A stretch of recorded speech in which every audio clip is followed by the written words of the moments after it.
Isa ka lang palahing aso na binili namin. Sigaw ng halimaw na nakadamit anghel. Sa mismong gabi ng aking kasal, habang nag-aabang ang lahat ng matamis na halik, ibinalot ako sa malamig na katotohanan. Bayad ka na sa utang na loob ng ama mo, Mahrina. Pagkapanganak, aalis ka, malamig na utos ng aking asawa. Ngunit tapos na ang pagiging martir. Babasagin ko ang sumpa. Paano babangon ng inang tinapakan ang kaluluwa? Huwag mong kalimutan, Mactan, na ang babaeng iyan ay narito lamang para bayaran ng utang na loob ng kanyang ama. Isa siyang kasangkapan upang magbigay ng tagapagmana sa pamilya Salvador. Pagkapanganak niya, titiyakin kung aalis siya sa pamamahay na ito nang walang anumang dala. Ang mga salitang binitawan ng kanyang biyenan na si Doña Mariposa ay tila mga matatalim na patalim na sunod-sunod na itinarak sa dibdib ni Mahrina. Nakatayo siya sa kabilang ibayo ng bahagyang nakaawang na pintuan patungo sa balkonahe. Pigil ang hininga at tila nawalan ng lakas ang kanyang katawan. Mahigpit niyang hawak ang plantsa habang dahan-dahan niyang pinapakinis ang gusot ng paboritong kamisa ng kanyang asawa, na para bang sa bawat haplos ay pilit niyang inaayos, hindi lamang ang tela, kundi pati ang magulong damdamin sa kanyang dibdib. Isang simpleng kilos ng pag-aalaga na inakala niyang magiging simula ng isang matamis na buhay mag-asawa. Subalit ngayon ay pakiramdam niya ay isa lamang siyang bayarang alipin na naglilingkod sa kanyang mga Panginoon.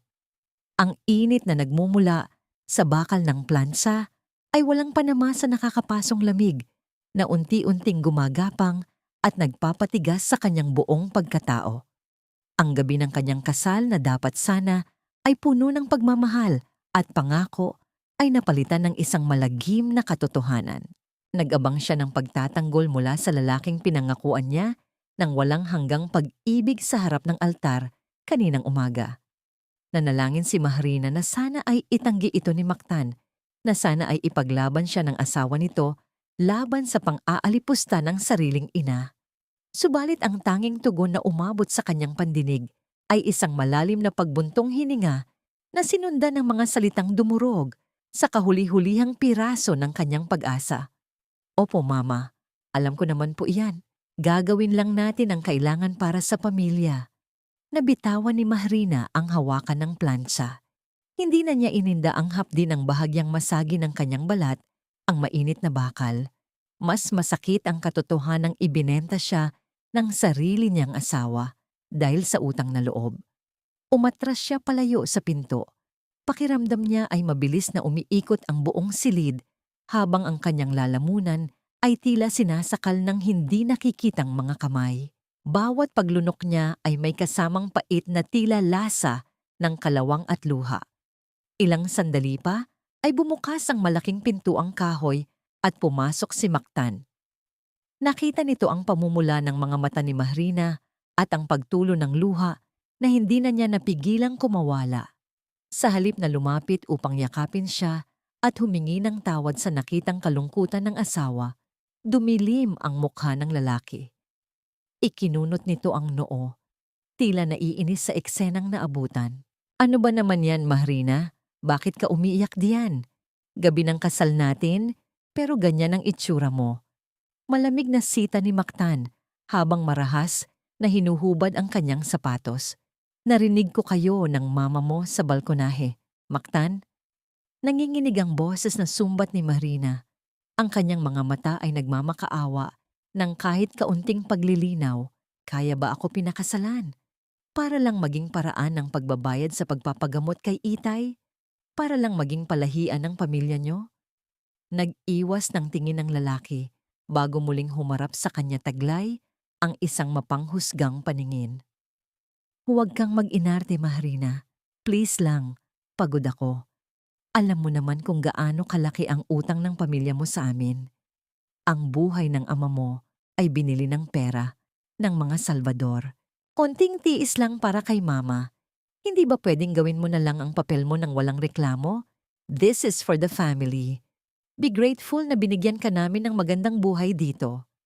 Bawat salita ni Mactan ay tila lalong nagpalubog sa kanya sa pakiramdam ng kawalang halaga. Mariing kinagat ni Mahrina ang kanyang pang-ibabang labi. Pilit na pinipigilan ang paglabas ng emosyon. Tahimik niyang nilunok ang bigat sa kanyang dibdib. Kasabay ng natitirang dangal na pilit niyang pinanghahawakan. Tama ang asawa niya, wala siyang karapatang magreklamo. Isa lamang siyang hamak na manghahabi ng lino mula sa probinsya. Isang anak na nabubuhay lamang upang bayaran ang dugong nananalatay sa ugat ng kanyang amang may sakit. Tinalikuran siya ni Mactan upang magtungo sa banyo na parang walang anumang paghihirap na nagaganap sa kalooban ng kanyang asawa.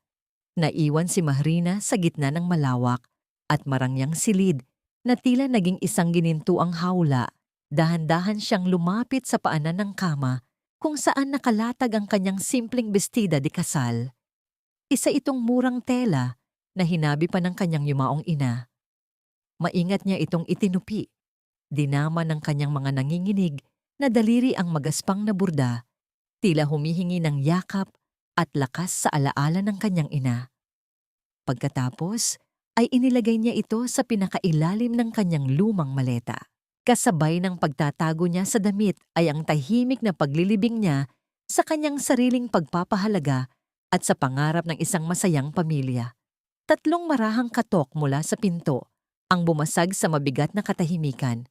Pinunasan ni Mahrina ang kanyang mukha gamit ang likod ng kanyang palad bago dahan-dahang binuksan ang pinto. Bumungad sa kanya ang nakangiting mukha ni Doña Mariposa.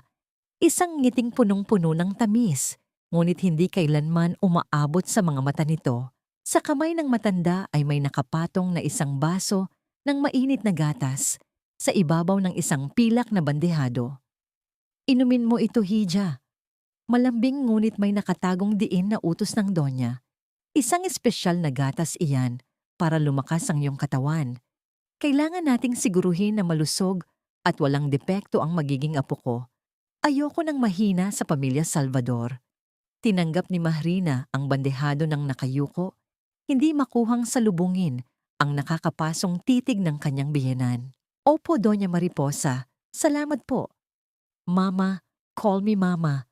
Pagtatama ng matanda na may kasamang pekeng ngiti, bago ito tumalikod at naglakad palayo sa madilim na pasilyo. Bago isara ni Mahrina ang pinto, nahagip ng kanyang paningin ang mayordomang si Magdalena sa dulo ng pasilyo. Tahimik itong nagpupunas ng mga florera, subalit ang mga mata nito ay nakatitig sa kanya. May malalim na awa at tila isang tahimik na babala na nakakubli sa titig ng matandang babae. Isang mensaheng hindi kayang ipaliwanag ng hangin. Mabilis na nag-iwas ng tingin ang mayordoma nang mapansin nitong nakatingin si Marina. Nang maisara ang pinto, naglakad si Marina patungo sa maliit na mesa sa tabi ng bintana. Ibinaba niya ang baso ng gatas na ibinigay ng kanyang biyenan. Nakatitig lamang siya sa puting likido na tila sumisimbolo sa kinabukasang ipinipilit sa kanya. Magpapaalipin ba siya ng tuluyan upang mabayaran ang buhay ng kanyang ama? O may natitira pa siyang lakas upang ipaglaban ang kanyang sariling pagkatao? Ang manipis na usok ng init mula sa gatas ay dahan-dahang pumailan lang, tuluyang natutunaw at naglalaho sa gitna ng nakakasakal at malamig na katahimikan ng kanyang unang gabi bilang isang Salvador. Lumipas ang ilang buwan sa loob ng mansyon ng mga Salvador. Subalit para kay Mahrina, ang bawat araw ay tila isang dahan-dahang paglubog sa isang malalim at madilim na balon. Ang marangyang paligid, na tila paraiso sa paningin ng iba, ay naging isang piitan ng kanyang kaluluwa. Ang kanyang balat na dati ay kulay kape at kumikinang sa ilalim ng araw ng probinsya ay unti-unting namutla at nawala ng sigla, tila isang halamang pilit na inilalayo sa liwanag. Gabi-gabi, ang seremonya ng pag-inom ng tsaa ay hindi nagbabago. Sa harap ng mga kamag-anak at ilang piling panauhin, ipinapakita ni Doña Mariposa ang kanyang tila banal na pagkalinga. Ang bawat kilos ng matanda ay puno ng sining. Bawat salita ay binalot sa asukal upang ikubli ang pait ng katotohanan. Ubusin mo ito, Mahrina. Hija, pinatimpla ko yan sa ating pinakamahusay na manggagamot. Alam mo namang mahina ang iyong pangangatawan at kailangan ng pamilya Salvador ng isang malakas na tagapagmana. Huwag mong sayangin ang malasakit ko sa iyo. Ang malambing na tinig ng donya ay umalingaw-ngaw sa hapag. Subalit para kay Mahrina, ito ay tila tunog ng isang hatol. Dahan-dahang hinawakan ni Mahrina ang porselanang tasa. Ramdam niya ang panginginig ng kanyang mga daliri na tila may sariling isip. Ang bawat hihigop niya sa mapait na likido ay nag-iiwan ng kakaibang hapdi sa kanyang lalamunan. Isang pait na gumagapang patungo sa kanyang sikmura at nag-iiwan ng bigat na hindi niya maipaliwanag. Wala siyang magawa kundi ang sumunod dahil sa bawat sulyap ni Doña Mariposa ay naroon ang paalala ng malaking halagang ibinayad nito para sa operasyon ng kanyang ama. Ang utang na loob ay tila isang kadena na mas mahigpit pa sa anumang bakal. Isang umaga, habang sinusuklay ni Mahrina ang kanyang buhok sa harap ng salamin, nakita niya ang isang bagay na nagpatigil sa tibok ng kanyang puso. Isang malaking kumpol ng buhok ang naiwan sa kanyang suklay. Nang hawakan niya ang kanyang anit, naramdaman niya ang labis na panunuyo. Ang kanyang mga mata ay tila lumulubog na sa kailaliman ng kanyang mukha at ang kanyang mga labi ay putla at bitak-bitak na. Nalaglag ang suklay sa malamig na sahig, subalit hindi nito nagawang gisingin ang kanyang diwa mula sa matinding takot. Nang pumasok si Mactan sa silid, sinubukan ni Mahrina na ipakita ang kanyang panghihina. Mactan, pakiramdam ko ay lalong bumibigat ang aking katawan. Ang aking buhok ay nalalagas at madalas akong mahilo. Baka maaari tayong kumonsulta sa ibang doktor sa labas? Ang nagsusumamong tinig ni Mahrina ay tila isang bulong na hangin. Ngunit ang asawa niya ay hindi man lang nag-angat ng tingin mula sa kanyang binabasang dokumento. Mahrina, stop being so dramatic. Sabi ni Mama, normal lang iyan dahil hindi ka sanay sa buhay mayaman. Baka tinatamad ka lang kumilos. You are living in a mansion, eating the best food and drinking the most expensive tea. Ano pa ba ang gusto mo? Huwag mong bigyan ng sakit ng ulo si Mama. Utang natin ang lahat sa kanya. Ang tugon ni Mactan ay tila isang malamig na pader na humarang sa anumang pag-asa ni Mahrina. Ang gaslighting ng kanyang asawa ay mas masakit pa sa anumang pisikal na hapdi dahil pinaparamdam nito sa kanya na siya ay nawawala na sa kanyang katinuan. Isang hapon, habang abala ang lahat sa paghahanda para sa isang piging, naiwang mag-isa si Mahrina sa maliit na beranda. Sa tabi niya ay ang tasa ng tsaa na dinala ng isang katulong. Lalapit na sana siya upang inumin ito nang dahan-dahang lumitaw mula sa likod ng mga kurtina si Magdalena, ang matandang mayordoma. Ang mukha nito ay walang ekspresyon, subalit ang mga mata nito ay puno ng lihim na pait. Walang imik na kinuha ni Magdalena ang tasa mula sa mesa.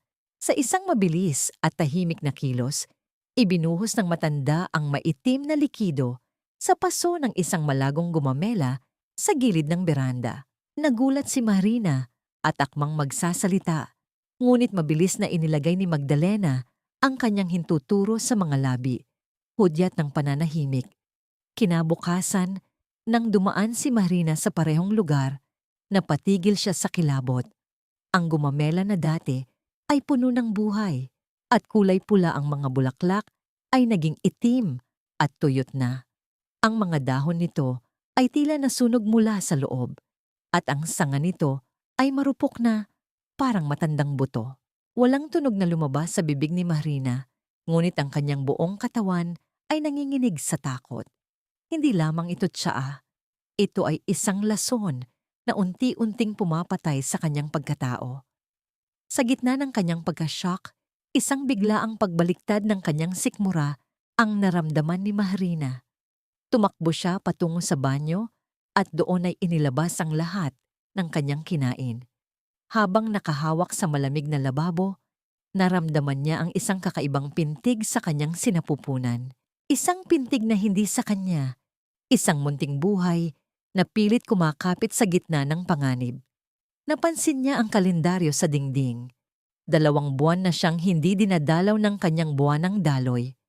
Ang takot na naramdaman niya kanina ay napalitan ng isang higit na mas malalim na pangamba. Buntis siya. Ang sanggol na hinahangad ng mga Salvador ay nabubuo na sa loob ng kanyang katawan na dahan-dahang pinapahina ng lason ni Doña Mariposa. Paano niya poprotektahan ang munting buhay na ito kung ang bawat hininga niya ay binabantayan at ang bawat tasa ng tsaa na inihahain sa kanya ay may dalang kamatayan? Sa gitna ng katahimikan ng banyo, ang tanging maririnig ay ang mabilis na tibok ng puso ni Marina. Tila isang tambol na nagbababala ng paparating na unos. Isang katanungan ang pilit na umuukit sa kanyang isipan. Sino ang higit na dapat niyang katakutan? Ang lason sa tasa o ang mga taong nakangiting nag-aalok nito sa kanya? Sa ilalim ng malawak na mansyon ng mga Salvador, kung saan ang liwanag ay hindi kailanman ganap na nakakarating, naroroon ang isang maliit at madilim na bodega na tila kinalimutan na ng panahon. Ang hangin sa loob ay mabigat, puno ng amoy ng lumang kahoy at alikabok na sumasayaw sa bawat marahang paghinga. Doon, sa gitna ng mga nakatambak na gamit na wala ng silbi, dinala ni Magdalena si Marina. Isang gabing ang buwan ay natatakpan ng makakapal na ulap. Ang bawat hakbang ng kanilang mga paa sa sahig na kahoy ay tila isang bulong na nagbabala ng panganib, subalit ang determinasyon sa mga mata ng matandang mayordoma ay hindi matitinag. Walang imik na kinuha ni Magdalena ang isang lumang kahon mula sa ilalim ng isang selyadong aparador. Mula rito ay inilabas niya ang isang excerpt ng mga papel at isang talaarawan na may mga pahinang bahagyang itim na dahil sa pagkakasunog. Ang bawat paghawak ni Marina sa mga gamit na yon ay nagpadama sa kanya ng isang kakaibang init. Tila may buhay ang bawat hibla ng papel na nais magkuwento ng isang nakaraan na pilit ibinaon sa limot. Ang kanyang mga kamay ay nanginginig habang dahan-dahang binubuklat ang mga pahinang yon. Ang kanyang paningin ay lumabo dahil sa biglaang pagdaloy ng luha nang mabasa ang isang pangalan, Berdanza. Ang lupang kinatatayuan ng mansyon ng mga Salvador ay hindi kailanman pag-aari ng pamilyang ito. Ito ang lupain ng pamilya Berdanza, ang lupain ng kanyang ina. Sa bawat salitang nakasulat sa talaarawan, unt-unting nabubuo sa isipan ni Marina ang isang malagim na eksena. Ang apoy na tumupok sa kanilang tahanan, maraming taon na, ang nakalilipas ay hindi isang aksidente. Isang malaking sunog na nagmula sa labas. Isang planadong krimen na iniutos ng isang babaeng may pusong kasing lamig ng bakal. Nakasulat sa mga pahinang yon kung paano kinuha ni Doña Mariposa ang isang upahang lalaki upang sunugin ang kanilang bahay. Ang dahilan kung bakit hindi na nakalabas ang kanyang ina sa gitna ng nagngangalit na apoy. Ang mas masakit pa sa lahat, ang itinuturing nilang bayani na si Doña Mariposa ang siyang arkitekto ng lahat ng kanilang pagdurusa. Pagkatapos patayin ang kanyang ina at kuop ang kanilang lupain, ang matanda pa ang nag-alok ng tulong sa kanyang ama upang magbayad ng operasyon kapalit ng kanyang kalayaan at dangal. Ang utang na loob na tila isang mabigat na krus na pasan-pasan ni Marina sa loob ng maraming taon ay isa lamang palang malaking kasinungalingan. Ang bawat paglunok niya ng pait sa loob ng mansyong ito, ang bawat pagyuko niya sa harap ng donya, ay lahat pala ay nakabatay sa isang malagim na pagkukunwari. Ang kaba sa kanyang dibdib ay napalitan ng isang malamig at matalim na puot. Hindi na siya ang babaeng dahan-dahang nalalanta dahil sa lason. Siya na ngayon ay isang inang nagising sa katotohanan. Sa bawat tibok ng kanyang puso, tila nararamdaman niya ang bulong ng kanyang yumaong ina na humihingi ng katarungan. Walang utang na loob, Magdalena. Ang tanging lumabas sa kanyang tuyot na mga labi, ang kanyang boses ay tila isang hiwa ng talim sa gitna ng katahimikan. Ang pamilyang ito ang may utang sa akin. Ang buhay ng ina ko ang kanilang utang. Bago pa man makasagot ang matandang mayordoma, ang bawat yabag ng mga sapatos ni Mactan sa sahig na kahoy sa itaas ay naging hudyat ng paparating na panganib. Mabilis na itinago ni Mahrina ang tala-arawan sa loob ng kanyang mahabang manggas. Ramdam ang bawat kanto nito na tumatama sa kanyang balat, isang paalala ng kanyang bagong sandata. Pumasok si Mactan sa bodega, dala ang isang lampara na nagbigay ng mahahabang anino sa dingding. Mahrina, anong ginagawa mo rito sa dilim kasama si Magdalena? Ang tanong ni Mactan. Ang kanyang mukha ay puno ng pagtataka, ngunit may kasamang pagdududa. Naghahanap lang po kami ng mga lumang kumot, Mactan. Pakiramdam ko kasi ay mas lumalamig ang gabi ngayon. Ang tugon ni Mahrina, ang kanyang boses ay kalmado na tila walang anumang unos na nagaganap sa kanyang loob. Sa unang pagkakataon, nagawa niyang tingnan ng asawa sa mga mata nang walang halong takot o pagsusumamo. Hindi na nagtanong pa ang lalaki at niyaya na siyang pumanhik sa itaas. Habang papaakyat sila sa makitid at madilim na hagdanan, bawat pagpihit ng pintuan ay tila isang babala. Ngunit nang makarating sila sa bukana ng silid, tila tumigil ang pag-ikot ng mundo ni Mahrina. Nakatayo doon si Doña Mariposa. Ang kanyang anyo ay tila isang itim na anino laban sa liwanag ng mga kandila sa pasilyo. Ang kanyang mga mata, na tila mga mata ng isang lawing nag-aabang ng biktima, ay nakatuon sa braso ni Mahrina kung saan nakatago ang tala-arawan. Ang bawat segundo ng katahimikan ay tila isang mabigat na pasanin. Ang hangin ay naging kasing talim ng isang punyal at ang lamig ng titig ng matanda ay tumatagos sa buto ni Mahrina. Gabi na, Hija. Bakit tila ang higpit ng hawak mo sa iyong manggas? Ang malambing na tinig ni Doña Mariposa ay naging isang malamig na hininga sa kanyang batok. May itinatago ka ba sa akin na hindi ko dapat malaman? Sa ilalim ng mapanuring titig ni Doña Mariposa, tila naging isang estatwa si Mahrina na kinalimutan na ng panahon. Ang lamig na nagmumula sa balat ng matanda ay tila isang sumpa na dahan-dahang bumabalot sa kanyang buong pagkatao. Mabilis ang pag-iisip ni Mahrina. Alam niyang sa oras na matuklasan ang tala-arawang nakatago sa kanyang manggas. Hindi lamang ang kanyang kalayaan ang magwawakas, kundi pati na rin ang buhay na kanyang dinadala. Wala po akong itinatago, Mama. Ang mahinahon ngunit matatag na tugon ni Mahrina habang dahan-dahang inilalabas ang isang piraso ng lino mula sa kanyang bulsa na sadyang inihanda ni Magdalena bilang pantakip. Ito po ay isang panyo na balak kong bordahan para sa inyo bilang pasasalamat sa inyong pagkalinga. Isang mapait na ngiti ang sumilay sa mga labi ng Donya bago ito dahan-dahang tumalikod. Subalit ang babalang iniwan nito ay tila isang tinik na bumaon sa puso ni Mahrina. Mabuti naman kung ganoon, Hija. Siguraduhin mo lang na ang bawat hibla ng lino na yan ay kasing linis ng iyong katapatan sa pamilyang ito. Nang makapasok sa kanilang silid, nadatnan niya si Mactan na mahimbing na natutulog, tila walang kamalay-malay sa digmaang nagaganap sa loob ng kanyang asawa. Tiningnan siya ni Mahrina, ang lalaking minahal niya, ngunit naging piping saksi sa kanyang unti-unting pagkamatay. Hinubad niya ang kanyang gintong singsing at inilapag ito sa tabi ng lampara. Ang bawat pagbitaw niya sa singsing ay tila pagputol sa huling hibla ng pag-asang nananatili sa kanyang dibdib.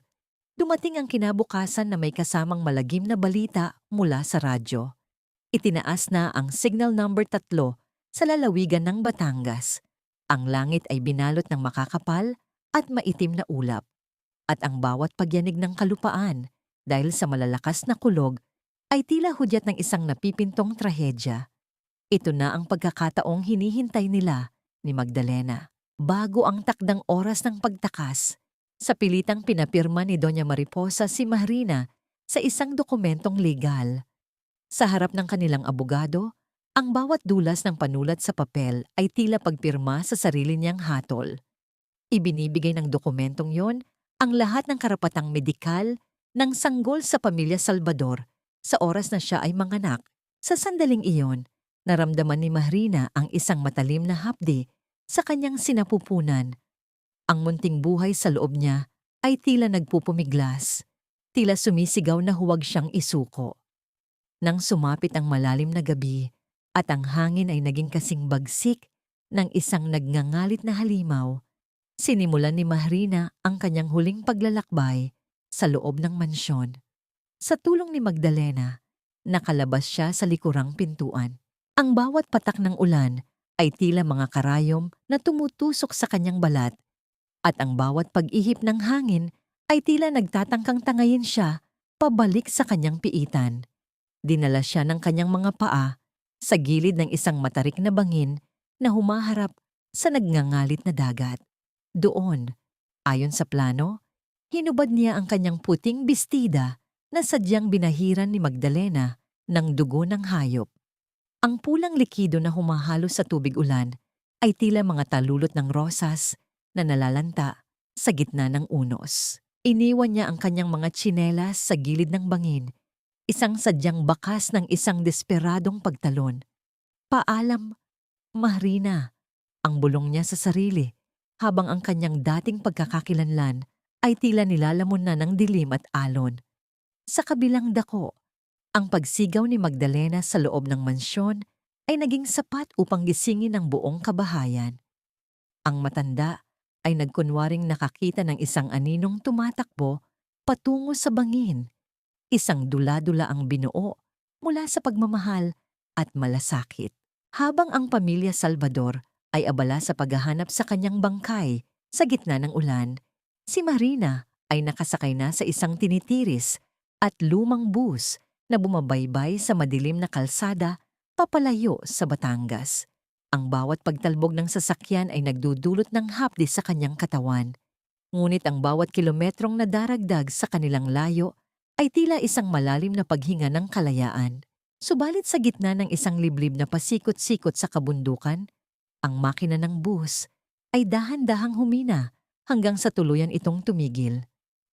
Ang katahimikan sa loob ng sasakyan ay naging kasing bigat ng kaba sa dibdib ni Mahrina. Sa labas, ang bagsik ng baha at ang pagguho ng lupa ay nagsimulang harangan ang kanilang tanging daan patungo sa kaligtasan. Nakatitig si Mahrina sa bintanang puno ng hamog, habang ang kanyang kamay ay protektadong nakapatong sa kanyang tiyan. Malayo pa ang lalakbayin, at ang bawat segundong lumilipas ay tila isang paalala na ang nakaraan ay hindi basta-basta nagpapahuli. Paano sila makakaligtas kung ang mismong kalikasan ay tila nakikipagsabwatan upang ibalik siya sa kamay ng mga taong nagnanais na sumira sa kanya? Ang paglalakbay patungo sa Hilaga ay tila isang pagtawid sa pagitan ng dalawang magkaibang mundo. Sa bawat pag-ikot ng gulong ng sasakyang nagdala sa kanya sa luma at tahimik na lungsod ng Vigan, dahan-dahang naiwan ni Mahrina ang malupit na hagupit ng bagyo at ang mas malupit na alaala ng pamilya Salvador. Ang mga kalsadang gawa sa bato at ang mga bahay na may bintanang yari sa kapis ay tila mga piping saksi sa kanyang paghahanap ng bagong buhay. Doon, sa isang maliit na paggawaan ng tela sa dulo ng isang makitid na eskinita, natagpuan niya ang kalinga sa piling ni Lola Biday. Isang matandang manghahabi na ang mga kamay ay kasing gaspang ng lupang kanyang nilalakaran, subalit ang puso ay kasing lambot ng telang kanyang nililikha. Hindi nagtanong ang matanda tungkol sa nakaraan ni Mahrina. Sapat na sa kanya ang makita ang sugatang kaluluwa sa likod ng mga mata ng babaeng dumating sa kanyang pintuan na basang-basa at nanginginig sa takot. Sa bawat araw na lumilipas, ang mga kamay ni Mahrina na dating sanay sa paghawak ng mainit na plansa at paglilingkod sa mga amo ay natutong humawak ng mga hibla ng sinulid. Ang bawat paghagis ng shuttle sa pagitan ng mga sinulid sa katuwang na habihan ay lumilikha ng isang paulit-ulit na ritmo na tila nagpapatulog sa mga masasakit na alaala. Ang bawat hibla ng lino na kanyang hinahabi ay tila isang bahagi ng kanyang sarili na muling pinagdurugtong.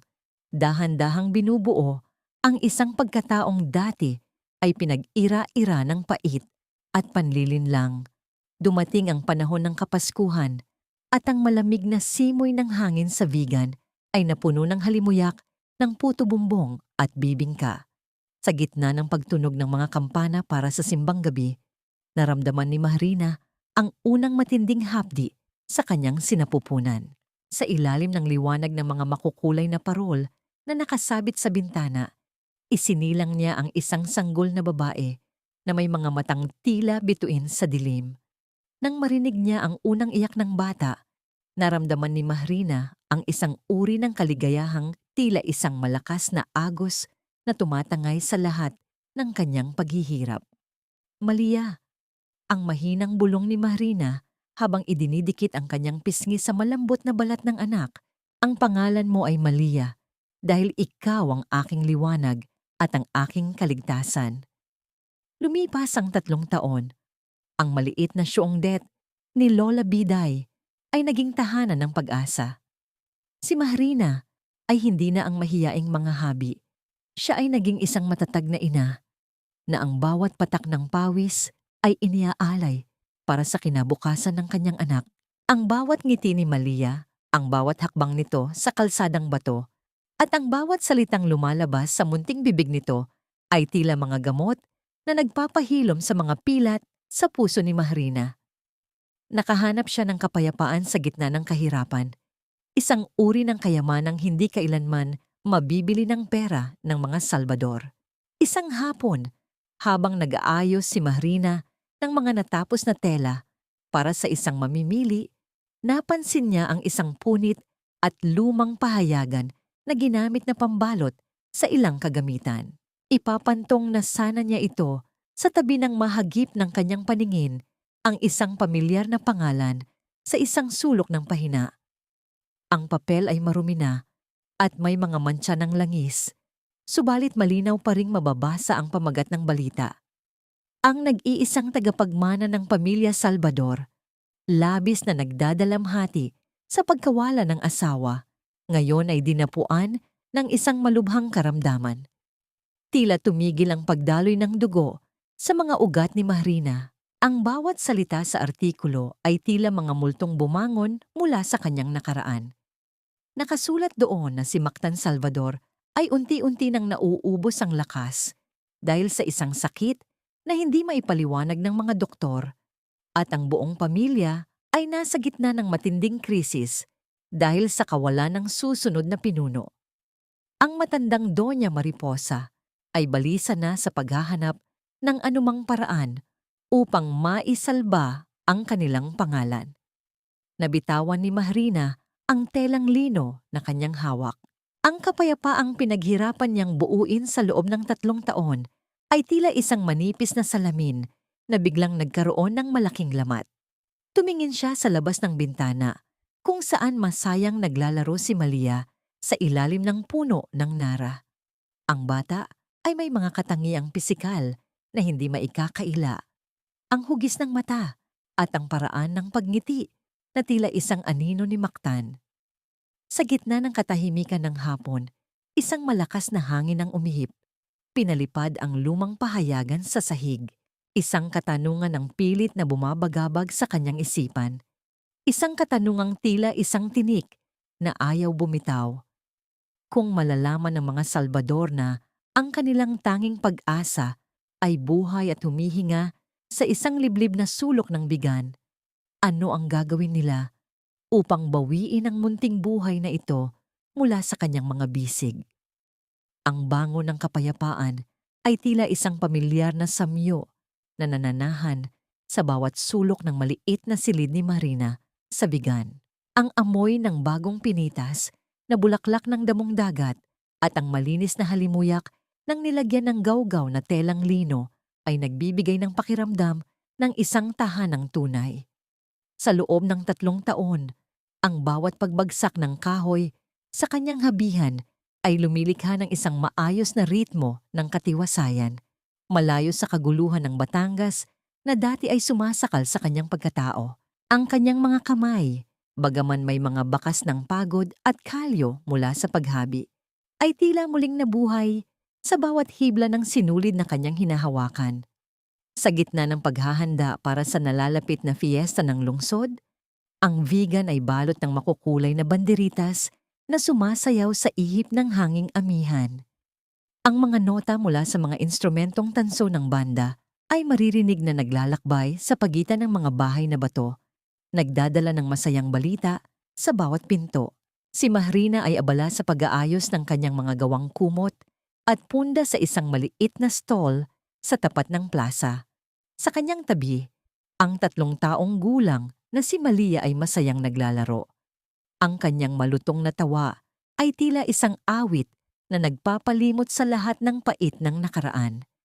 Ang kagalakan sa mukha ng bata ay ang pinakamalaking tagumpay ni Mahrina, isang tagumpay na binayaran niya ng sariling dugo at luha. Ngunit sa gitna ng selebrasyong ito, isang anino mula sa nakaraan ang dahan-dahang lumalakad sa mga kalsadang gawa sa bato. Si Mactan Salvador ay tila isang buhay na bangkay na naglalakad sa ilalim ng mainit na sikat ng araw. Ang kanyang pisngi ay lumubog na, ang kanyang mga mata ay puno ng isang malalim na pighati na tila hindi na kayang pawiin ng anumang gamot. Narito siya sa vegan para sa isang proyekto ng pagpapanumbalik ng mga lumang gusali.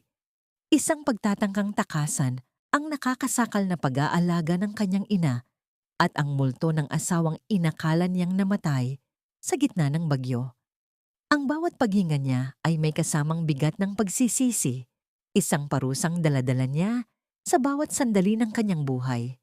Habang naglalakad sa gitna ng plaza, naramdaman ni Mactan ang isang kakaibang paghila sa kanyang damdamin. Ang ingay ng mga tao ay tila naglaho, at ang tanging nanatili ay ang imahe ng isang munting batang babae na nakasuot ng simpleng puting bestida. Ang bata ay masayang hinahabol ang isang makulay na tiyong-tiyong na gawa sa papel na pinalilipad ng banayad na hangin.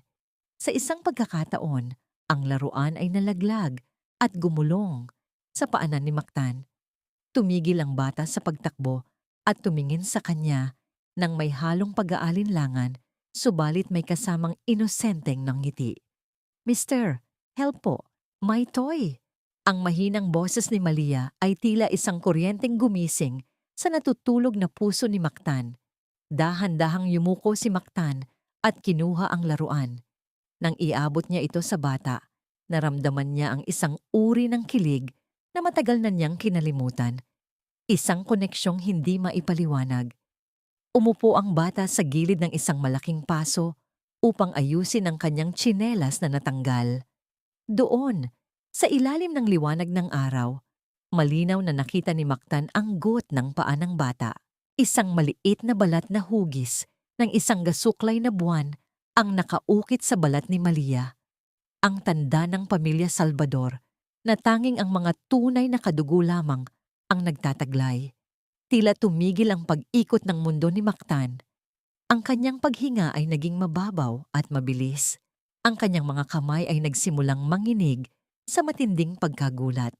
Hindi maari. Hindi ito posible. Ang bulong niya sa kanyang sarili, habang ang kanyang paningin ay nagdidilim dahil sa halo-halong emosyon. Sa sandaling iyon, narinig niya ang isang tinig na tumatawag mula sa kwayhang ng mga tela. Isang tinig na kabisado ng bawat himaymay ng kanyang alaala. Isang tinig na inakala niyang huli, na niyang narinig sa gitna ng humahagupit na hangin at ulan 3 taon na ang nakalilipas. "Malia, anak! Come here na, aalis na tayo." Dahan-dahang nag-angat ng tingin si Mactan. Mula sa likod ng mga nakasabit na telang lino, lumitaw ang anyo ni Mahrina. Ang kanilang mga mata ay nagtagpo sa gitna ng mataong plaza.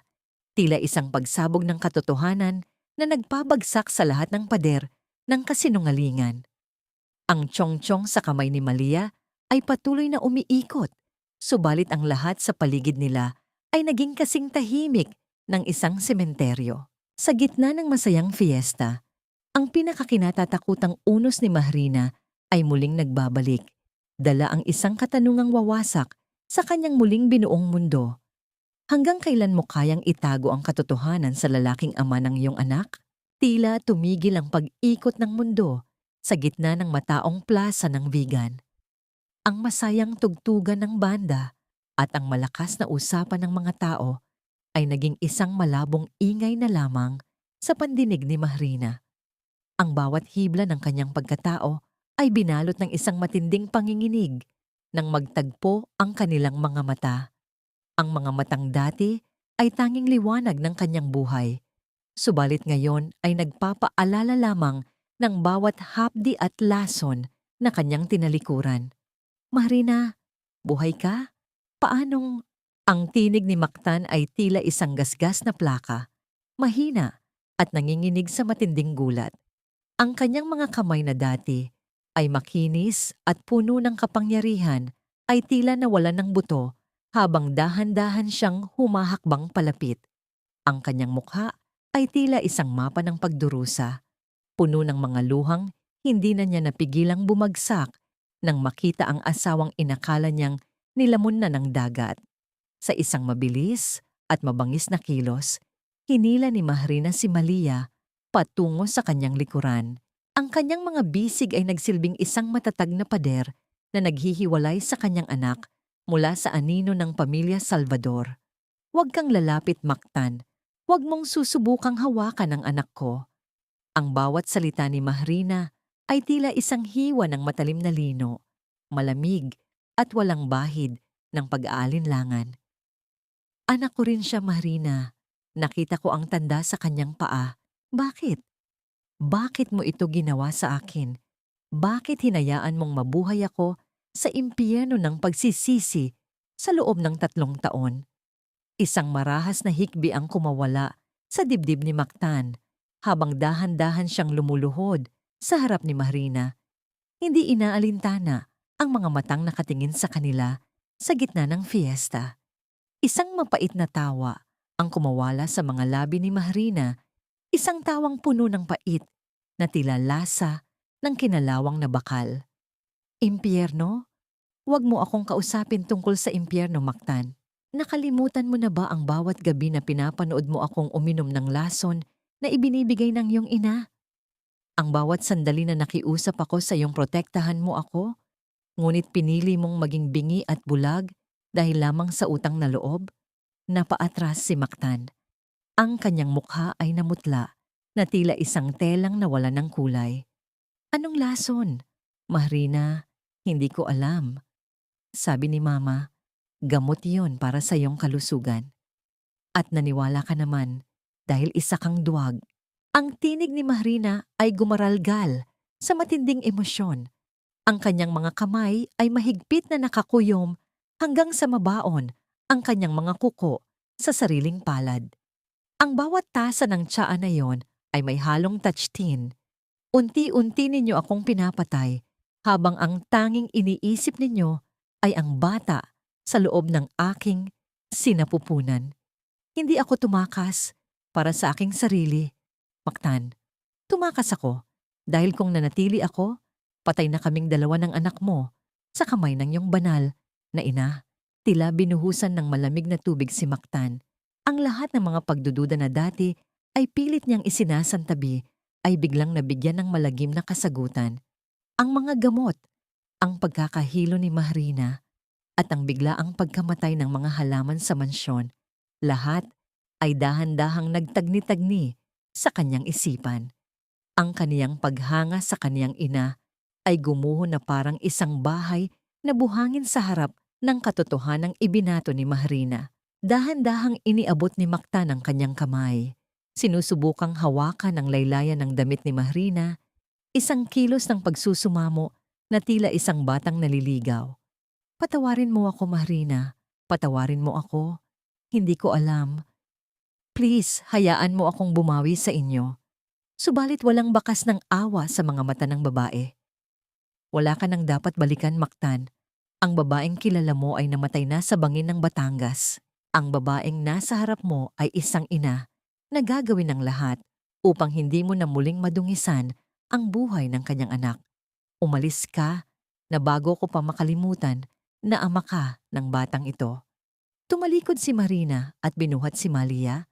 Mabilis na naglakad papalayo patungo sa kailaliman ng mga eskinita ng vegan. Naiwan si Mactan na nakaluhod sa gitna ng plaza. Ang kanyang mga balikat ay nayayanig sa bawat bugso ng kanyang pag-iyak, habang ang mga banderita sa itaas ay patuloy na sumasayaw sa hangin. Tila pinagtatawanan ang kanyang huli ng pagsisisi. Gayunpaman, sa likod ng isang malaking poste ng ilaw sa dulo ng kalsada, isang lalaking nakasuot ng madilim na jacket ang tahimik na nakamasid. Isang sulyap na nakatago sa likod ng lente ng isang kamera ang kumuha ng bawat detalye ng kanilang pagkikita. Ang bawat pag-iyak ni Mactan at ang mukha ni Malia ay naging mga larawang magsisilbing ebidensya ng isang muling nabuhay na nakaraan. Isang mabilis na pagpindot sa kagamitan ang naging sanhi ng pagpapadala ng impormasyon patungo sa malayo, patungo sa isang marangyang mansyon sa Batangas kung saan ang isang matandang babae ay naghihintay ng may ngiting puno ng panganib. Ang bagyo ay hindi pa tapos. Ang mas malakas na unos ay dahan-dahan pa lamang na nabubuo sa madilim na abot tanaw ng kanilang kapalaran. Ang katahimikan ng vegan ay tila isang marupok na kristal na biglang bumasag nang huminto ang isang marangyang itim na sasakyan sa tapat ng syuong det ni Mahrina. Ang tunog ng pag-apak ng mga mamahaling sapatos sa kalsadang gawa sa bato ay tila mga hakbang ng isang mandaragit na matagal nang nag-abang sa dilim. Hindi na kailangang lumingon ni Mahrina upang malaman kung sino ang dumating.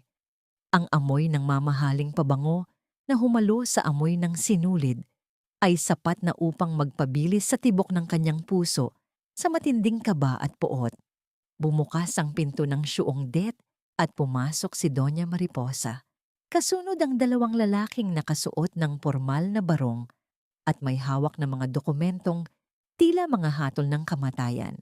Ang bawat ginto sa katawan ng matanda ay kumikinang sa ilalim ng liwanag, subalit ang kanyang mga mata ay nanatiling kasing lamig ng isang libingan. Tumingin siya sa paligid ng maliit na paggawaan ng may halong pandidiri. Tila ba ang bawat hibla ng lino roon ay isang dumi na dapat walisin. Kaya pala ang tagal mong nagtago, Mahrina. Sa ganitong klase ng basurahan mo, balak palakihin ang kaisa-isang tagapagmana ng mga Salvador? Ang tinig ni Doña Mariposa ay tila isang matalim na latigo. Bawat salita ay may layuning sugatan ang dangal ng babaeng nasa kanyang harap. Living in a pigsty like this, you're pathetic. Nyakap ng mahigpit ni Mahrina si Malia na tila sinusubukang ikubli ang bata sa loob ng kanyang sariling balat. Umalis kayo rito. Wala kayong karapatang pumasok sa pamamahay ko. Ang anak ko ay hindi sa inyo at hinding-hindi niyo siya makukuha. Isang mapait na tawa ang kumawala sa mga labi ng matanda bago niya hinarap ang isa sa mga lalaking kasama niya. Attorney Reyes, ipakita mo sa kanya ang katotohanan.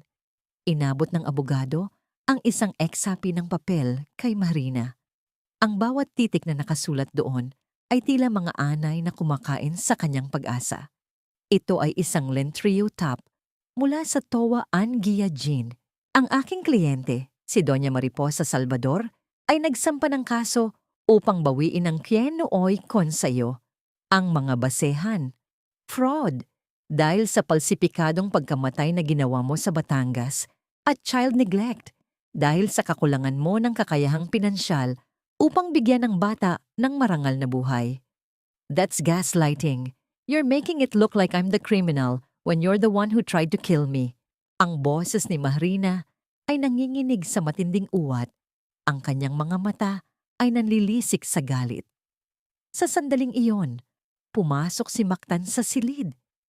Ang kanyang anyo ay tila isang anino na lamang ng dati niyang sarili. Namumutla siya at hirap sa paghinga. Ang kanyang mga kamay ay nanginginig, habang pilit na humaharang sa pagitan ng kanyang ina at ni Marina.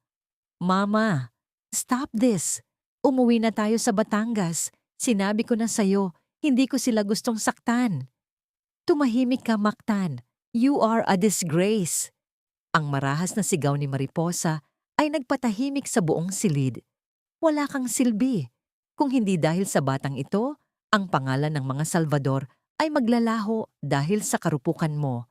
Malia is the only heir left at kukunin ko siya sa ayaw mo o sa gusto. Lumapit ang dalawang pulis na kasama nila.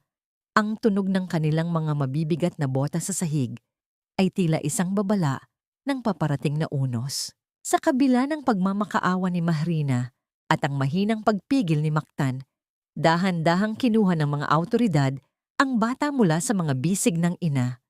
Ang bawat daliri ni Malia na pilit kumakapit sa damit ni Mahrina ay tila mga hibla ng puso na binubunot ng buhay.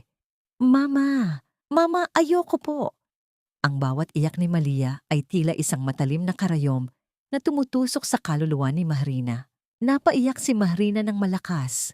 Ang kanyang katawan ay dahan-dahang bumagsak sa sahig habang pinapanood ang kanyang anak na isinasakay sa sasakyan. Ramdam niya ang bawat patak ng pawis at luha na humahalo sa alikabok ng kanyang syuong det. Tumingin siya kay Mactan ng may halong puot at pagmamakaawa. Subalit ang lalaki ay nakayuko lamang, tila isang batang walang laban sa harap ng kanyang ina. Nang magsara ang pinto ng sasakyan ng mga awtoridad, ang tunog ng pagsara ng pinto ay tila ang huling hininga ng katarungan sa buhay ni Mahrina. Ang sasakyan ay dahan-dahang lumayo. Nag-iiwan ng usok na tila isang itim na tabing na naghihiwalay sa mag-ina. Naiwang mag-isa si Mahrina sa gitna ng kanyang tahimik at basag na mundo. Ang bawat sulok ng syuong det na dati ay puno ng tawa ni Malia ay naging kasing lamig ng isang piitan. Tiningnan niya ang kanyang mga kamay. Ang mga kamay na naghabi ng libu-libong hibla ng lino. Subalit hindi nagawang protektahan ang pinakamahalagang kayamanan sa kanyang buhay. Isang katanungan ang pilit na umuukit sa kanyang isipan. Hanggang kailan mananatiling nakayuko ang katarungan sa harap ng makapangyarihang salapi? At mayroon pa bang natitirang lakas sa isang inang nawalan na ng lahat? Ang bawat sulok ng syuong det na dati ay puno ng makulay na halakhak ni Malia ay binalot ng isang nakabibinging katahimikan. Ang hangin ay naging kasing bigat ng tingga at ang bawat hininga ni Mahrina ay tila isang pag-akyat sa isang matarik na bundok ng pighati. Nakaupo siya sa sahig. Ang kanyang mga kamay ay nakakuyom sa dumi ng semento kung saan huling tumayo ang kanyang anak bago ito tila isang ibon na sa pilitang kinuha mula sa pugad. Subalit sa gitna ng kadilimang ito, ang pait na nananalatay sa kanyang mga ugat ay dahan-dahang nag-anyong apoy, isang apoy ng determinasyon na hindi kayang pawiin ng anumang baha. Tumayo si Mahrina nang may dahan-dahang lakas na nagmumula sa kailaliman ng kanyang pagiging ina. Hindi siya maaaring mamatay sa luha. Kailangan niyang mabuhay para sa katarungan. Nagtungo siya sa isang sulok ng silid at kinuha ang isang lumang ruong na kahoy. Mula sa ilalim ng mga tumpok ng telang lino, inilabas niya ang talaarawang may mga pahinang bahagyang sunog. Ang ebidensya ng krimen ni Doña Mariposa na itinago niya sa loob ng 3 taon. Ang bawat salitang nakasulat sa naninilaw na papel ay tila isang bulong mula sa kanyang yumaong ina. Isang utos na tapusin na ang sumpa ng pamilya Salvador. Gamit ang nanginginig ngunit determinadong mga daliri, tinawagan niya ang isang pamilyar na numero sa Batangas. Ang bawat pag-ikot ng dial sa kanyang lumang telepono ay tila isang tibok ng puso na nag-aabang ng kasagutan. Nang marinig niya ang tinig ni Magdalena sa kabilang linya, ang bawat salitang lumabas sa bibig ni Mahrina ay puno ng pagsusumamo at lakas. Nay Magdalena, please. Kinuha nila si Malia. Alam ko pong natatakot kayo, pero hindi ko na kayang gawin ito ng mag-isa. Para sa bata, Nay. Para sa katarungan ng nanay ko na ninakawan nila ng buhay. Tulungan niyo po akong ilantad ang totoo sa harap ng korte. Ang bawat kataga ni Mahrina ay tila isang hiwa ng talim sa katahimikan ng gabi. Isang mahabang buntong hininga ang naging tugon ni Magdalena. Isang hudyat na ang konsensya ay nagsimula ng mangibabaw sa takot. Habang nangyayari ito sa vegan, sa loob ng madilim at tila kinalimutang opisina ng kanilang doktor sa Batangas, si Mactan ay nagsimula na ring gumalaw sa anino. Ang bawat pagbukas niya ng mga selyadong folder at ang bawat paglipat ng mga pahina ng medical record ay tila isang paghuhukay sa sarili niyang libingan ng pagsisisi. Doon, sa ilalim ng mga pekeng diagnosis, natagpuan niya ang lihim na ulat tungkol sa labis na touch teen sa dugo ni Mahrina. 3 taon na ang nakalilipas. Ang katotohanan ay tila isang malamig na kamay na sumakal sa kanyang leeg. Ang kanyang ina ay hindi lamang mapangapi, kundi isang mamamatay tao. Bumalik ang eksena sa Siongdet kung saan kinuha ni Mahrina ang kanyang hasaan. Dahan-dahan niyang kinuha ang kanyang malaking gunting sa tela, ang kagamitang nagbigay sa kanya ng pagkakataong mabuhay ng marangal sa vegan. Sa bawat pagkiskis ng bakal sa bato, ang tunog ng hasaan ay tila isang awit ng pakikidigma na dahan-dahang tumatalim. Tiningnan niya ang kanyang refleksyon sa makintab na bahagi ng gunting. Ang babaeng nakikita niya ay hindi na ang mahiyaing manghahabi na handang yuyuko. Ang babaeng iyon ay may mga matang tila nagniningas na uling, handang sunugin ang anumang kasinungalingang haharang sa kanyang landas. Ang bawat pagkilos niya ay tila isang ritual ng paglaya, isang paghahanda para sa huling laban na magtatakda ng kanyang kapalaran. Dumating ang araw ng paghuhukom. Ang bawat hakbang ni Mahrina sa mga hagdanang bato ng Toa, Anguiajin, ay tila mga dagok ng martilyo sa kuko ng kawalang katarungan. Ang kanyang suot na simpleng bestidang lino ay tila isang baluti ng katotohanan. Sa itaas ng hagdan, nakatayo si Doña Mariposa, ang kanyang anyo ay tila isang matikas na agila na handang manila. Ang matanda ay nagpakawala ng isang mapait at mapagmataas na ngiti. Tila ba ang buong mundo ay nasa ilalim ng kanyang mga paa. Hiya, ang tapang mo naman na humarap pa rito nang walang dala kundi ang iyong kahirapan. Akala mo ba ay may pakikinig ang batas sa isang tulad mo? Ang bambi ng Donya ay tila isang lason na muling ibinubuga sa hangin. Tumingala si Marina. Ang bawat himaymay ng kanyang mukha ay nagpapakita ng isang uri ng kapayapaan na tila isang kalmado bago ang isang malakas na unos. Ang batas ay maaring nabibili, Doña Mariposa, subalit ang katotohanan ay hindi kailanman nagpapagapi. Handa na akong ilantad kung sino talaga ang halimaw sa likod ng inyong mga perlas. Ang bawat pintuan ng silid pulungan ay dahan-dahang bumukas. Ang liwanag mula sa loob ay tila isang paanyaya sa isang labanang walang uurungan. Ang bawat segundong lumilipas ay tila isang paalala na ang kwento ng isang ina ay nagsisimula pa lamang isulat sa dugo at katotohanan. Ang bawat hakbang sa loob ng silid ng hukuman ay tila paglalakad sa ibabaw ng manipis na salamin. Ang hangin sa loob ay tuyot at malamig, amoy ng lumang papel at ng seryosong awtoridad na tila walang puwang para sa mga damdamin ng isang ina. Sa kabila ng pader ng mga estranghero, nakita ni Mahrina si Doña Mariposa na nakaupo ng tuwid. Ang bawat hiyas sa kanyang katawan ay nagniningning na tila mga mata ng isang halimaw na nag-aabang sa dilim. Ang malakas na pagtapik ng huwes sa ibabaw ng mesa ay naging hudyat ng pagsisimula ng isang mahigpit na pagtatalo, kung saan ang mga salita ang magsisilbing sandata ng bawat panig. Tumayo ang abogado ng mga Salvador. Malamig at kontrolado ang kanyang tinig habang tumingin kay Mahrina. Maaari bang pagkatiwalaan ng batas ang isang taong nagawang itago ang kanyang pagkawala at muling magpakita sa ibang pagkakakilanlan? Tanong niya, na agad nagpatahimik sa buong silid. Isang babaeng sadyang nilihis ang katotohanan upang itago ang nag-iisang tagapagmana ng pamilya Salvador sa isang marumi at liblib na sulok ng bigan.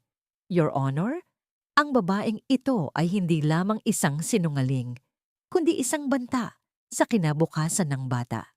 Paano siya magbibigay ng marangal na buhay kung ang tanging kaya niyang ituro ay ang sining ng panlilinlang? Ramdam ni Mahrina ang bawat mata na nakatitig sa kanya. Tila ba siya ay isang kriminal na hinahatulan bago pa man makapagsalita. Ang kanyang mga kamay sa ilalim ng mesa ay mahigpit na nakakuyom hanggang sa ang kanyang mga kuko ay bumaon sa sariling balat, nag-iiwan ng maliliit na sugat na nagdurugo ng kakarampot na pula. Ngunit nanatili siyang tuwid, ang kanyang paningin ay hindi kumukurap habang nakatitig sa huwes. Ang pagtakas ko ay hindi panlilinlang, kundi isang desperadong pagtatangka na mabuhay. Ang mahinahong tugon ni Marina, bagaman ang kanyang boses ay bahagyang nanginginig sa kaba. Isang ina lang ako na gustong iligtas ang anak ko mula sa isang bahay na puno ng lason at pagmamalupit. Hindi kailanman magiging marangal ang isang buhay kung ang pundasyon nito ay binuo mula sa takot. Subalit ang kabilang kampo ay sadyang inihanda ang lahat. Nang tawagin si Magdalena bilang saksi, ang puso ni Marina ay napuno ng kaunting pag-asa. Ngunit bago pa man makapagsalita ang matandang mayordoma, mabilis na naglabas ang abogado ni Mariposa ng mga larawan at dokumento. Your Honor, nais naming ipaalam na ang saksing ito ay tumanggap ng malaking halaga mula sa nasasakdal. Ang seryosong deklarasyon ng abogado. Mayroon kaming mga bank record na nagpapatunay na binayaran ni Marina si Magdalena upang magsinungaling sa harap ng hukuman. Nanigas si Marina sa kanyang kinauupuan. Tumingin siya kay Magdalena na ngayon ay nakayuko at tila hindi makatingin sa kanya ng diretsyo. Alam niyang ito ay isa na namang trapikong gawa-gawa ng Donya. Ang bawat tulong ni Magdalena ay binaligtad upang magmukhang suhulan. Ang katotohanan ay muling ginapos ng makapangyarihang salapi. Tumayo si Doña Mariposa. Ang kanyang mga mata ay napuno ng mga pekeng luha na tila mga kristal na dahan-dahang gumugulong sa kanyang pisngi. Ang gusto ko lang naman ay ang kabutihan ng aking apo. Ang kanyang tinig ay puno ng gaslighting, tila isang lola na nagdadalamhati. Sinasaktan ako ng mga paratang na ito bilang isang Salvador. Ang dangal ng pamilya ang pinakaimportante sa akin. Mahrina, Hija, bakit mo ito ginagawa? Ibinigay namin ang lahat sa iyo, pati ang buhay ng iyong ama. Pero ganito pa ang isusukli mo sa amin. Gusto mo lang ba ng pera? Sabihin mo lang, huwag mo lang gamitin ng bata. Ang bawat salita ng matanda ay tila mga dagok ng martilyo na nagpaguho sa depensa ni Mahrina. Nakita niya ang pag-aalinlangan sa mga mata ng huwes, ang katotohanan tungkol sa touch-teen, tungkol sa pagpatay sa kanyang ina. Lahat ng iyon ay tila naglalaho na parang usok dahil sa kakulangan ng ebidensyang tatanggapin ng korte. Ang bigat ng kanyang pighati ay naging kasing tindi ng nararamdaman niyang panghihina. Pakiramdam niya ay muli siyang nilulunod ng mga alon at sa pagkakataong ito, walang bangin na magliligtas sa kanya. Your Honor, dahil sa kawalan ng kredibilidad ng saksi at sa napatunayang panlilinang ng ina, hinihiling namin ang agarang pagbibigay ng full custody kay Doña Mariposa Salvador. Ang huling hirit ng abogado na tila isang huling hininga ng katarungan para kay Mahrina. Dahan-dahang itinaas ng huwes ang kanyang kahoy na martilyo. Ang kanyang mukha ay seryoso habang naghahanda sa pagbigkas ng pasya. Ang bawat segundong lumilipas ay tila isang habang buhay na paghihirap para kay Mahrina. Nakita niya ang mapang-uyam na ngiti sa mga labi ni Mariposa, isang ngiti ng tagumpay. Ngunit bago pa man tumama ang kahoy sa mesa, ang dalawang malalaking pintuan sa likuran ng silid ay dahan-dahang bumukas. Ang liwanag mula sa pasilyo ay pumasok, lumilikha ng isang mahabang anino ng isang lalaking humahangos at tila pasa ng buong mundo sa kanyang mga balikat. Ang bawat yabag ng kanyang sapatos sa sahig na semento ay tila isang tibok ng puso na pilit bumabangon mula sa kamatayan. Napatigil ang lahat. Napalingon si Mahrina at ang kanyang mga mata ay nanlaki nang makita ang lalaking hindi niya inaasahang darating upang sumugal sa gitna ng unos. Ang bay-anino ng pagsisisi ay bakas sa mukha ni Mactan, habang ang kanyang mga kamay ay mahigpit na nakahawak sa isang itim na folder na tila naglalaman ng huling pag-asa ng katarungan. Ang bawat yabag ni Mactan sa sahig ng silid pulungan ay tila isang mabigat na dagok sa katahimikan ng buong korte. Ang kanyang anyo ay tila isang lalaking nanggaling sa gitna ng isang matinding labanan. Namumutla, may malalim na anino sa ilalim ng mga mata, at ang bawat hininga ay tila isang pagpupumiglas mula sa isang malalim na hukay.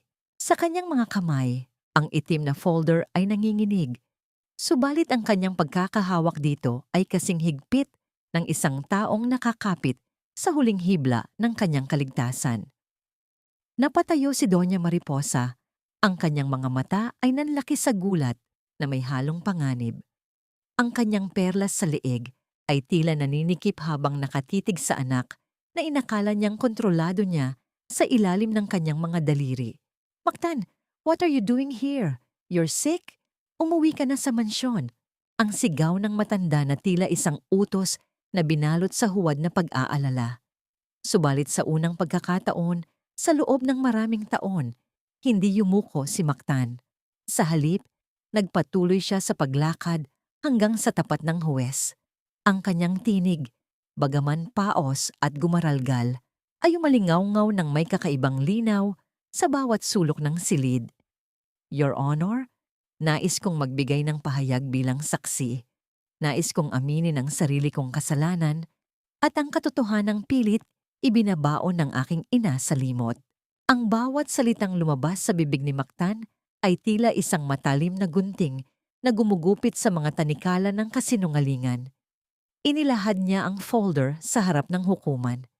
Sa loob nito ay ang orihinal na ulat mula sa isang pribadong laboratorio, isang ulat na nagpapatunay na ang mga sampol ng tsaa na ininom ni Mahrina 3 taon na ang nakalilipas ay positibo sa mataas na antas ng touch tin.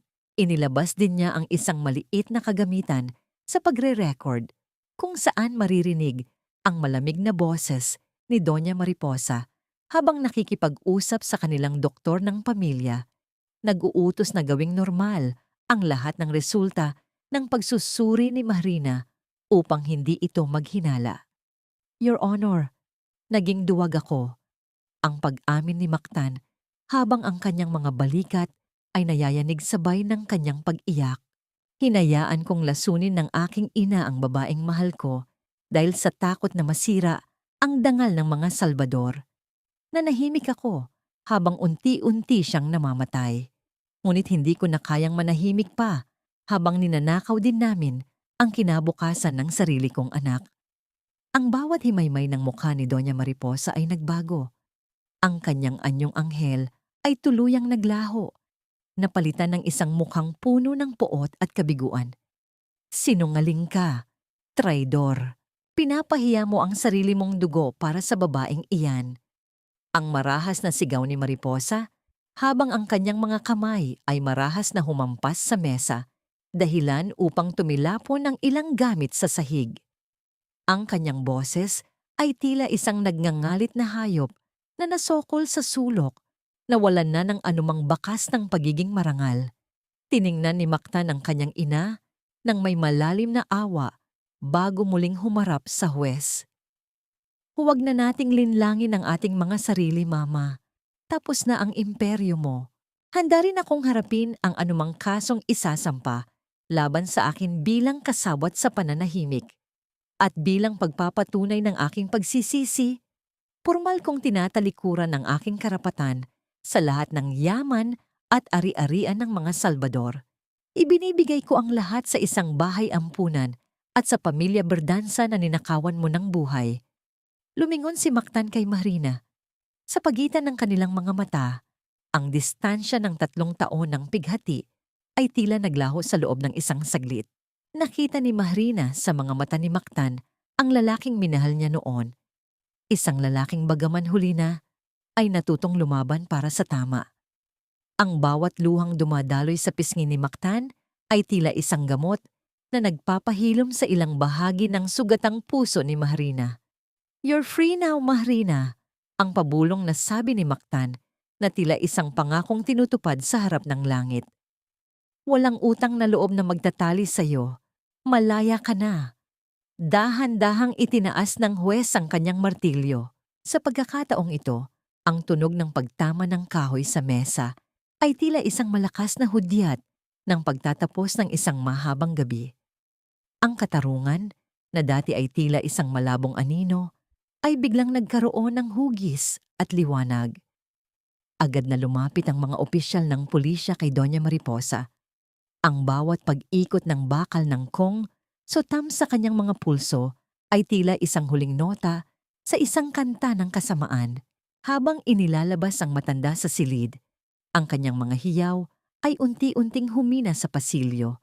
Nag-iiwan ng isang uri ng kapayapaang matagal nang hinahangad ng bawat naninirahan sa mansyon. Napatakbo si Marina patungo sa silid hintuan kung saan agad niyang niyakap ng buong higpit si Malia. Ang init ng katawan ng kanyang anak at ang bawat munting hininga nito ay tila isang himala na muling ibinalik sa kanya. Sa labas ng bintana ng korte, ang sikat ng araw ay dahan-dahang sumilip mula sa likod ng mga ulap, nagpapakita ng isang bagong umaga na wala nang dalang takot o lason. Ang gumuho na imperyo ng mga Salvador ay tila isang malaking sugat na dahan-dahang natutuyo sa ilalim ng malupit na sikat ng araw. Ang mansyon na dati ay puno ng mapagkunwaring rangya at mga lihim na sumasakal sa bawat hininga ay naging isa na lamang malamig at walang lamang gusali. Ang bawat silid na naging saksi sa pagdurusa ni Mahrina ay binalot na ng alikabok at katahimikan. Tila pilit na ibinabaon ng panahon ang lahat ng pait na naganap sa loob ng mga pader na bato. Sa loob ng isang pasilidad para sa mga may sakit sa isipan, sa ilalim ng pangangalaga ng pamahalaan, si Doña Mariposa ay hindi na ang reynang may suot na mga perlas at ginto. Ang kanyang suot na puting bestida ay tila isang kabaligtaran ng kanyang itim na budhi. Nakaupo siya sa isang sulok ng maputing silid. Ang kanyang mga mata ay nananatiling nakatitig sa kawalan, habang ang kanyang mga daliri ay dahan-dahang humahaplos sa dingding. Tila ba ito ay ang mga telang lino ng berdansa na pilit niyang ninakaw. Ang kanyang mga labi ay walang tigil na bumubulong ng mga pangalang wala na, mga ari-ari ang hindi na sa kanya, at mga utang na loob na wala ng saysay. Ang kanyang pag-iisa ay naging pinakamabigat na parusa, isang piitan ng sarili niyang kaisipan kung saan ang tanging maririnig ay ang alingawngaw ng sarili niyang mga kasalanan. Samantala, sa harap ng malaking pintuan ng mansyon na nakatakda ng kumpiskahin, nakatayo si Mactan Salvador. Ang kanyang anyo ay tila isang kandilang paubos na ang mitsa, payat, maputla, at ang bawat pagkilos ay tila nangangailangan ng matinding pagsisikap. Bit-bit ng isang maliit na maleta, humarap siya kay Mahrina na kasama ang munting si Malia. Walang bakas ng dating pagiging mapagmataas sa kanyang mga mata, kundi isang malalim at tapat na pagsisisi na tila isang huling hininga bago ang paglisan. Iniwan ko na sa abogado ang lahat ng dokumento para sa pagbabalik ng lupain ng Berdansa sa pangalan mo, Mahrina. Ang mahinang tinig ni Mactan ay tila isang bulong sa gitna ng hangin. Ibinigay ko na rin ang lahat ng natitirang yaman ng pamilya sa bahay ampunan na tutulong sa mga batang biktima ng pang-aabuso.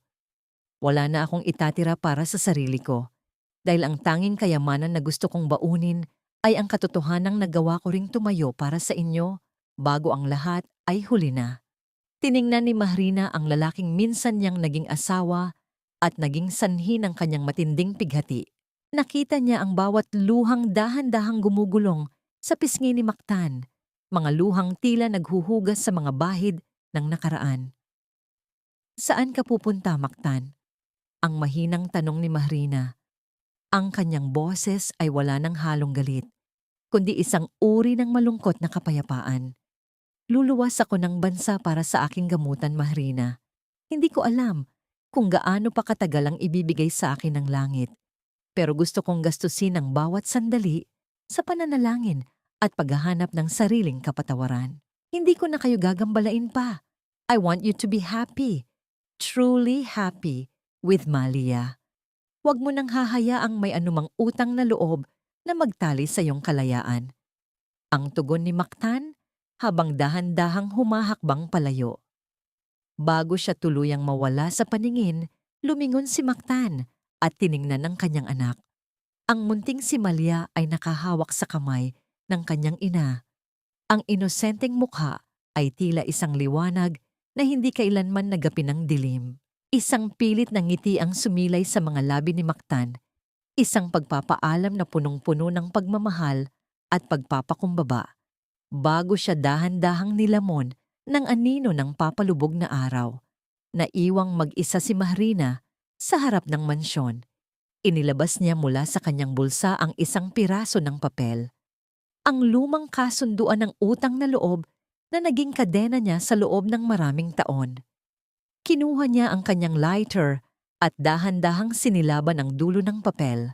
Ang apoy ay dahan-dahang kumain sa bawat letra ng kasinungalingan, hanggang sa ang lahat ay maging abo na lamang na tinatangay ng hanging amihan patungo sa karagatan. Ang bawat hibla ng kanyang puso na dati ay punong-puno ng pait ay tila muling hinahabi ng kapayapaan. Tumingin siya sa malawak na langit ng Batangas at sa unang pagkakataon, hindi na niya naramdaman ang bigat ng nakaraan. Ang mansyon sa likuran niya ay naging isa na lamang gusali ng bato, walang kapangyarihan at walang buhay. Mama, uwi na po tayo sa vegan? Ang tanong ni Malia habang hinihila ang laylayan ng damit ng ina. Oo, anak. Uuwi na tayo sa lugar kung saan malaya tayong mabuhay. Ang sagot ni Marina habang binubuhat ang anak. Naglakad sila patungo sa istasyon ng tren. Ang bawat hakbang ni Mahrina sa kalsada ay tila isang pagsayaw ng kalayaan. Ang tunog ng paparating na tren na bumubuga ng usok sa abot tanaw ay tila isang malakas na hiyaw ng pagsilang ng isang bagong pag-asa. Habang sumasakay sila sa sasakyang magdadala sa kanila, pabalik sa Hilaga, ang bawat pag-ikot ng gulong ng tren sa rails ay tila isang pag-awit ng isang bagong kabanata. Habang ang tren ay mabilis na bumabaybay palayo sa Batangas, nakadungaw si Mahrina sa bintana. Nakita niya ang mga palayan at ang mga puno na mabilis na naglalaho sa kanyang paningin. Ang huling katanungan na nananatili sa kanyang isipan ay tila isang matamis na hamon ng bukas. Sa pagtapak niya muli sa lupain ng vegan, anong uri ng mga bulaklak ang uusbong mula sa lupang dati ay binalot ng lason? At hanggang saan aabot ang pakpak ng isang inang natutong lumipad mula sa sariling abo? 5 taon nang mabilis na lumipas. Tila mga hibla ng sinulid na dahan-dahang dumaan sa habihan ng panahon upang makabuo ng isang bagong disenyo ng buhay. Sa lungsod ng vegan, kung saan ang bawat kalsadang bato ay nagkukuwento ng katatagan, ang maliit na syuong det ni Mahrina ay hindi na lamang isang simpleng paggawaan. Ito ay naging isang kooperatiba na nagsisilbing kanlungan para sa mga kababaihang tinalikuran ng pagkakataon, mga inang nag-iisa, mga biktima ng pang-aabuso, at mga nangangarap na dumaan sa butas ng karayom upang mabuhay ng marangal. Ang bawat pag-ugoy ng mga kahoy sa loob ng kooperatiba ay lumilikha ng isang maayos na bulong ng kasipagan, isang himig na hindi kailanman nakakasawa sa pandinig ni Mahrina. Nakatayo siya sa gitna ng silid, pinagmamasdan ng kanyang mga kasamahan na masayang nagtatawanan habang nagtatrabaho. Wala na ang pait sa kanyang mga mata. Ang tanging nananatili ay ang liwanag ng isang babaeng natutong maghilom mula sa sariling mga sugat. Mama, look! Ang ganda ng finish ng terno na ginawa natin. Ang masayang boses ni Malia ay pumailan lang sa silid. Ang 8 taong gulang na bata ay mabilis na lumalaki. Taglay ang katalinuhan at katapangan na ipinamana ng kanyang ina. Sa kanyang mga kamay ay hawak niya ang isang piraso ng pinonglino na may burda ng mga bulaklak ng dapo. Ngumiti si Mahrina at hinaplos ang buhok ng anak. Yes, anak. That's very beautiful. Like you. It's strong and elegant. Sa bawat hapon, pagkatapos ng trabaho, naglalakad ang mag-ina patungo sa pampang ng dagat. Ang bawat paghampas ng alon sa mga bato ay tila isang paalala ng nakaraan na dahan-dahan ng tinatangay ng agos.